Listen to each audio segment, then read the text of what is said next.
Larsen and Toubro ने अपने futuristic infantry combat vehicle की पहली झलक दिखलाई है। इंडिया के डिफेंस एक्सपोर्ट्स मार्च 2019 तक 10,000 करोड़ की कीमत के हो जाएंगे। द हिंदू की राफेल रिपोर्ट में किए गए दावे पूरे नहीं पड़ रहे हैं। प्रलय मिसाइल का टेस्ट एक बार फिर पोस्टपोन हो गया है। इंडियन एयरफोर्स 8 नए Sukhoi 30 MKI combat aircraft HAL से ऑर्डर करने जा रही है। इंडियन एयरफोर्स के AN-32 एयरक्राफ्ट की अपग्रेड फिर से शुरू होने जा रही है। पेंटागन का कहना है कि इंडिया अमेरिका के साथ थर्ड मिसाइल डिफेंस सिस्टम को खरीदने के लिए बातचीत कर रहा है। खुफिया सूत्रों ने बताया है कि चाइना स्ट्रेटेजिक बॉम्बर के साथ साथ स्टेल्थी टैक्टिकल बॉम्बर भी बना रहा है। टॉप इंडियन एयरफोर्स सोर्सेस का कहना है कि राफेल की रेंज सुखोई एयरक्राफ्ट से 2.5 गुना ज़्यादा है। द हिंदू ने अपनी एक रिपोर्ट में कहा है कि मोदी सरकार के 36 राफेल खरीदने के फैसले ने राफेल फाइटर जेट की कीमत 41% बढ़ा दी है।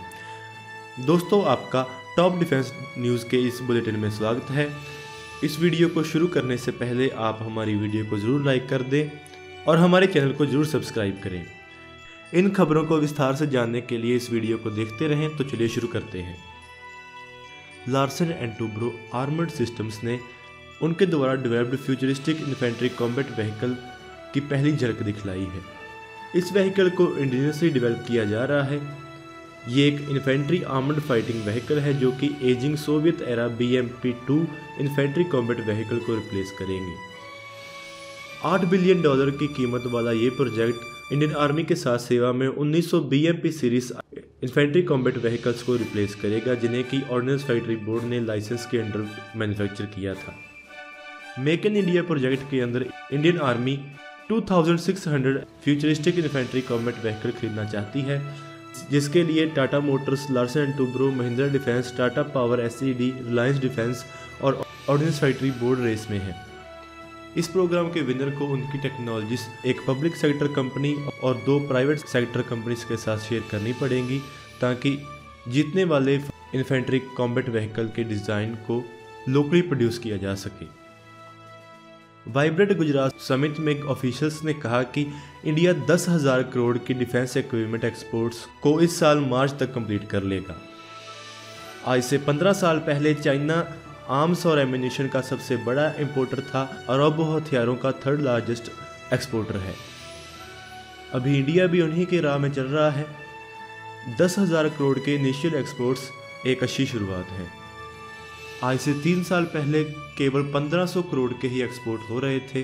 पिछले साल ये फिगर 4,500 करोड़ हो गई और इस साल के नवंबर तक ये कीमत 7,500 करोड़ हो गई है और इस साल मार्च तक यह कीमत 10,000 करोड़ हो जाएगी। ऑफिशियल्स का कहना है कि हमें शक है कि इंडियन इंडस्ट्री 10,000 करोड़ की कीमत के इक्विपमेंट इंडियन डिफेंस फोर्सेस को भी प्रोवाइड करती है या नहीं। ये चेंज इसलिए हो रहा है क्योंकि अब हम बड़े मार्केट की तरफ ध्यान दे रहे हैं। मीडिया रिपोर्ट्स के मुताबिक defence search and development organisation DRDO द्वारा उसकी newly developed surface to surface tactical missile Pralay का पहला एक्सपेरिमेंटल ट्रायल कुछ डिलेस के कारण पोस्टपोन कर दिया गया है। Solid fuelled canister based tactical प्रलय सरफेस टू सरफेस मिसाइल सितंबर 2018 में टेस्ट की जानी थी, लेकिन उसे टेक्निकल रीजंस के कारण पोस्टपोन कर दिया गया था। बाद में दिसंबर में एक साइक्लोन के कारण इसे डिले कर दिया गया था। प्रलय मिसाइल मोबाइल लॉन्चर और ट्रैकिंग इक्विपमेंट लोकेशन पर पहले ही मौजूद है और सब कुछ ठीक हो जाने के बाद DRDO फिर से ट्राई कर सकता है। प्रलय मिसाइल जो कि बाहर से देखने में पृथ्वी सरफेस टू सरफेस मिसाइल का एक दूसरा रूप लगती है, वो पृथ्वी डिफेंस व्हीकल का एक एडवांस्ड डेरिवेटिव है। ये एक एक्सो एटमॉस्फेरिक इंटरसेप्टर मिसाइल है जिसे कि मार्च 2015 में सैंक्शन किया गया था। इसको सैंक्शन करते वक्त इसे 333 करोड़ की कीमत एलोकेट की गई थी। प्रलय का वजन 5 टन के करीब है और इसकी रेंज 500 किलोमीटर के करीब है और ये 500 से लेकर 1000 किलोग्राम तक का पेलोड कैरी कर सकती है। क्रैशेस में हुए नुकसान की भरपाई के लिए इंडियन एयरफोर्स 8 नए सुखोई 30 MKI एयरक्राफ्ट HAL से ऑर्डर करना चाहती है, जिसकी कीमत 3,000 करोड़ के करीब होगी। ये जानकारी टॉप इंडियन एयरफोर्स ऑफिशियल्स ने ANI को दी। उनका कहना है कि हमने थोड़े ही समय में बहुत ज़्यादा एयरक्राफ्ट्स गंवा लिए हैं और अब इस नुकसान की भरपाई के लिए हमें और एयरक्राफ्ट खरीदने होंगे। रिपोर्ट्स के मुताबिक HAL ने इंडियन एयरफोर्स को 40 और सुखोई 30 MKI का ऑफर दिया था। इन प्लेन्स में लेटेस्ट अपग्रेड्स होनी थी, लेकिन जब इंडियन एयरफोर्स सोर्सेस से इनके बारे में बात की गई तो उनका कहना था कि उन्होंने भी ये खबर पहली बार सुनी है। इंडियन एयरफोर्स ने सन 2000 से लेकर अभी तक इस हैवी वेट फाइटर एयरक्राफ्ट की 12 स्क्वाड्रन्स इंडक्ट की हैं। सोर्सेस का कहना है कि 2021-22 तक इंडियन एयरफोर्स के पास इन एयरक्राफ्ट की 14 स्क्वाड्रन्स होंगी। रशिया से total 272 Sukhoi 30 MKI planes order किए गए थे। सुखोई 30 MKI को इंडियन एयरफोर्स में MiG-21, MiG-27 और MiG-23 को रिप्लेस करने के लिए इंडक्ट किया गया था। इंडियन एयरफोर्स को गवर्नमेंट ने 42 फाइटर प्लेन स्क्वाड्रन्स सैंक्शन की हैं, लेकिन अभी इंडिया के पास सिर्फ 31 स्क्वाड्रन्स हैं। इंडियन एयरफोर्स के लिए एक और अच्छी खबर है। इंडियन एयरफोर्स के एंटोनोव 32 ट्रांसपोर्ट एयरक्राफ्ट की अपग्रेड फिर से रेज्यूम कर दी गई है। ये अपग्रेड प्रोग्राम 2014 में रुक गया था। तब तक एंटोनोव ने केवल इंडियन एयरफोर्स के 105 एंटोनोव 32 एयरक्राफ्ट में से सिर्फ 45 ही रिफर्बिश किए थे। रशिया के यूक्रेन के क्रीमियन पेनिसुला को कब्जे में लेने के बाद दोनों देशों के संबंध बिगड़ गए थे, जिसके बाद रशिया ने एंटोनोव 32 अपग्रेड के लिए जरूरी इक्विपमेंट देने से मना कर दिया था। उसके बाद से ही इंडियन एयरफोर्स के बाकी 60 एयरक्राफ्ट की अपग्रेड रुक गई थी। यूक्रेन, जिसके पास एक सोफिस्टिकेटेड डिफेंस इंडस्ट्री है, उसने रशिया द्वारा सप्लाई किए जाने वाले एक सिस्टम्स को देश में ही डेवलप करना शुरू कर दिया ताकि इन एयरक्राफ्ट्स को अपग्रेड किया जा सके। ये प्रोसेस अब कंप्लीट हो गई है। इंडियन एयरफोर्स को पहले ही यूक्रेन के द्वारा अपग्रेड किट्स का पहला बैच मिल गया है और बाकी की अपग्रेड किट्स भी आ रही हैं। जब यूक्रेनियन सोर्सेज से पूछा गया कि इस अपग्रेड में कितना समय लगेगा, तो उन्होंने कहा कि ये इंडियन एयरफोर्स के मेंटेनेंस पर्सनल के ऊपर डिपेंड करता है कि वो ये काम कितना जल्दी करते हैं। इंडियन एयरफोर्स की सोर्सेस ने अंदाज़ा लगाया कि इसमें 3 से 4 साल लग सकते हैं। ये ओवरहॉल एक एंटोनोव 32 एयरक्राफ्ट के लिए $4 मिलियन कॉस्ट करता है। इसमें इसके इंजन, एयरफ्रेम, नेविगेशन और कम्युनिकेशन इक्विपमेंट और एवियोनिक्स को ओवरहॉल किया जाना है। ऐसा करने से एयरक्राफ्ट की सर्विस लाइफ 10 साल और बढ़ जाएगी। ये एयरक्राफ्ट 6 टन का पेलोड या 50 पैसेंजर्स कैरी कर सकता है। ये छोटी बॉर्डर एयरफील्ड्स जैसे कि कारगिल, मेचुका और पाक्योंग से भी उड़ान भर सकता है। यूक्रेन अभी एंटोनोव 32 के एक एवोल्यूशन एयरक्राफ्ट AN-132 को इंडिया को बेचना चाहता है। एंटोनोव, जिसे कि सऊदी अरेबिया फाइनेंस कर रहा है, उसने पहले ही एंटोनोव 132 के पहले प्रोटोटाइप को टेस्ट कर लिया है। ये एयरक्राफ्ट एरो इंडिया 2019 में भी उड़ान भरेगा। ट्रंप एडमिनिस्ट्रेशन का कहना है कि इंडिया अमेरिका के साथ 3rd मिसाइल डिफेंस सिस्टम की परचेज को डिस्कस कर रहा है। इससे पहले अमेरिका इंडिया की S-400 एयर डिफेंस सिस्टम की परचेज के ऊपर एतराज़ जता चुका है। अमेरिका अपने मिसाइल डिफेंस सिस्टम को बेचने में पहले तो हिचकिचाता रहा है। इंडिया ने कुछ साल पहले अमेरिका को एक मिसाइल डिफेंस सिस्टम खरीदने के लिए अप्रोच किया था। ओबामा एडमिनिस्ट्रेशन अपने एडवांस मिसाइल डिफेंस सिस्टम को शेयर करना नहीं चाहता था, जिसके बाद इंडिया ने रशिया से डिफेंस सिस्टम खरीद लिया। लेकिन अब अमेरिका के मूड में बदलाव आया है और अब इंडिया को रशिया से डिफेंस सिस्टम खरीदने से रोकने के लिए वो अपना डिफेंस सिस्टम इंडिया को बेचने के लिए तैयार है। थर्ड के बारे में आपको बता दें कि ये एक terminal high altitude area defence system है। द हिंदू ने अपनी एक रिपोर्ट में कहा था कि पीएम मोदी के 36 राफेल खरीदने के कारण इस जेट की कीमत 41% बढ़ गई है। द हिंदू ने अपनी रिपोर्ट में कुछ दावे किए थे जिन्हें कि एक और अखबार ने झूठा साबित किया है, तो चलिए उनके बारे में बात करते हैं। द हिंदू ने पहला दावा ये किया था कि पीएम मोदी के 36 राफेल खरीदने के कारण इस जेट की कीमत 41% बढ़ गई थी। तो बात करते हैं कि ये दावा क्यों गलत है। 2007 का बिड प्राइस 2016 के कॉन्ट्रैक्ट के प्राइस के साथ कंपेयर नहीं किया जा सकता। क्योंकि अब प्राइस भी बढ़ गया है और एक्सचेंज रेट भी बदल गया है। ये प्राइस चेंज 9 सालों में हुआ है। इन रिस्क्स को दूर करने के लिए ओरिजिनल बिड में एक एस्केलेशन क्लॉज था, जिसमें हर साल इस एयरक्राफ्ट का प्राइस बढ़ाया जाना था। अगर 2007 की बिड की वैल्यू को पर एयरक्राफ्ट बेसिस पर 2016 में एडजस्ट किया जाए तो इसकी कीमत 100 मिलियन यूरो हो जाती।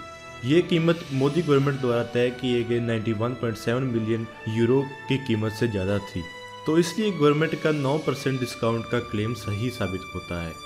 इसके अलावा 2007 में जो एयरक्राफ्ट ऑफर किया गया था वो F3 स्टैंडर्ड राफेल था, और जो डील 2016 में साइन की गई है उसमें F3R वेरिएंट खरीदा गया है, जो कि F3 वेरिएंट का अपग्रेडेड वर्जन है। तो अब बात करते हैं दूसरे दावे की। दूसरे दावे में कहा गया है कि F3R Rafale variant F3 model जैसे ही कॉन्फ़िगरेशन और कैपेबिलिटीज वाला है, और डजॉट ने इसके लिए $1.4 बिलियन डिज़ाइन और डेवलपमेंट के नाम पर क्लेम किए हैं। तो अब जानते हैं कि इस दावे का सच क्या है। F3R standard Rafale F3 variant के ऊपर बहुत ज़्यादा इम्प्रूवमेंट के साथ आता है। ये लंबी दूरी की meteor air to air missile carry कर सकता है, जो कि मिका मिसाइल से बहुत ज़्यादा बेहतर है, जो कि F3 कैरी करने वाला था। इसमें अपग्रेड AASM स्मार्ट बॉम्ब्स हैं, जिन्हें कि इनबिल्ट इंफ्रारेड सीकर्स द्वारा गाइड किया जा सकता है। इसके साथ ही इसमें टेलियोस लेजर डेजिग्नेशन पॉड है। ये सभी चीज़ें F3 वेरिएंट में नहीं थी। इसके साथ ही ये improved avionics, upgraded software, improved flight controls और दूसरी एनहेंसमेंट्स सपोर्ट करता है। तो अब बात करते हैं तीसरे दावे की। तीसरे दावे में कहा गया है कि राफेल की कीमत इसलिए ज़्यादा हो गई क्योंकि ये डील मैंडेटेड प्रोसीजर्स को बाईपास करके की गई थी और इसे ऑफिशियल ऑब्जेक्शंस के बावजूद किया गया था। तो अब जानते हैं कि इस दावे के बारे में दूसरी अखबार क्या कहती है। उनका कहना है कि उस रिपोर्ट में कोई भी ऐसी एग्जाम्पल नहीं दी गई जिसमें गवर्नमेंट के किसी भी आर्म ने मैंडेटेड प्रोसीजर्स को बाईपास किया हो। जैसे कि मिनिस्ट्री ऑफ डिफेंस ने कहा कि कमेटी के हर एक मेंबर के व्यूज और ऑब्जेक्शंस को रिकॉर्ड किया जाता है जब फाइनल डिसीजन के ऊपर वोट होती है, और इसमें प्रोसीजर का कोई भी वायोलेशन नहीं है। तो बात करते हैं चौथे क्लेम के बारे में। चौथा क्लेम ये है कि मनोहर पर्रिकर अपनी जिम्मेवारी से दूर भागे और उन्होंने इसकी जिम्मेदारी कैबिनेट कमेटी और सिक्योरिटी को दे दी। कैबिनेट कमेटी ऑन सिक्योरिटी द्वारा इस प्रोजेक्ट को पास करना 2013 की डिफेंस प्रोक्योरमेंट प्रोसीजर के मुताबिक ही है। इस प्रोजेक्ट को कैबिनेट कमेटी ऑन सिक्योरिटी द्वारा पास करवाने में मनोहर पर्रिकर का कोई भी हाथ नहीं है। अगर वो किसी भी कमेटी को ओवरराइड करते तो तब ये गलत होता। तो बात करते हैं पांचवें क्लेम के बारे में। पांचवा क्लेम ये है कि द हिंदू ने दावा किया है कि यूरोपियन कंसोर्टियम द्वारा जो नया ऑफर दिया गया था उसका पूरा फायदा नहीं उठाया गया। यहाँ पर बता दें कि पहले राफेल डील जिस रास्ते से हो रही थी वो कॉम्पिटिटिव बिड्स यानी कि एक टेंडर प्रोसेस से होना था, जिसमें कई कंपनीज पार्टिसिपेट कर रही थी। इंडिया या तो कॉम्पिटिटिव प्रोसेस से वेपन्स खरीदता है और या तो फ्रेंडली फॉरेन कंट्रीज से इंटर गवर्नमेंट एग्रीमेंट के द्वारा वेपन्स खरीदता है। 36 राफेल्स की डील के लिए इंटर गवर्नमेंटल एग्रीमेंट का अप्रोच फॉलो किया गया, जिसके कारण यूरोफाइटर कंसोर्टियम द्वारा प्रोवाइड की गई लेवरेज को यूज़ नहीं किया जा सका। इंडियन एयरफोर्स की सोर्सेस ने बताया कि राफेल की रेंज सुखोई 30 MKI से 2.5 गुना ज़्यादा है। बहुत सारे लोग राफेल कॉम्बैट एयरक्राफ्ट की कैपेबिलिटीज़ के ऊपर सवाल उठा रहे थे और अभी टॉप इंडियन एयरफोर्स सोर्सेस का कहना है कि फ्रेंच ओरिजिन का ये एयरक्राफ्ट सुखोई 30 MKI से 2.5 गुना ज़्यादा रेंज वाला है। ऐसा क्रिटिसाइज किया जा रहा था कि इंडियन एयरफोर्स को ज़्यादा सुखोई 30 MKI खरीदने चाहिए थे राफेल के बजाय। राफेल की कॉम्बैट कैपेबिलिटी को एक्सप्लेन करते हुए कहा कि उन्होंने रशियन प्लेन्स को पूरे देश में उड़ाया है और उन्हें ये पूरा यकीन है कि राफेल की रेंज सुखोई से 2.5 गुना ज़्यादा है। गगन शक्ति एक्सरसाइज में इंडियन एयरफोर्स ने सुखोई 30 MKI को 9 घंटों के लिए उड़ाया था, जिसमें उसकी पूरी रेंज का अंदाज़ा हो जाता है। अमेरिकन इंटेल रिपोर्ट ने ये कंफर्म किया है कि चाइना एक स्ट्रेटजिक बॉम्बर के अलावा एक स्टेल्थी टैक्टिकल बॉम्बर भी डेवलप कर रहा है। यूएस एंड इंटेलिजेंस कम्युनिटी की एक आर्म ने पब्लिकली कंफर्म किया है कि अब चाइना एक और स्टेल्थ बॉम्बर बना रहा है, जो कि एक स्टेल्थी टैक्टिकल बॉम्बर है। इससे पहले ये पब्लिकली नोन था कि China H-20 stealthy heavy bomber program को डेवलप कर रहा है, और अब ये भी कंफर्म हो गया है कि इसके साथ ही चाइना एक छोटे रीजनली फोकस्ड स्टेल्थी बॉम्बर को भी डेवलप कर रहा है जिसे कि JHXX का नाम दिया गया है।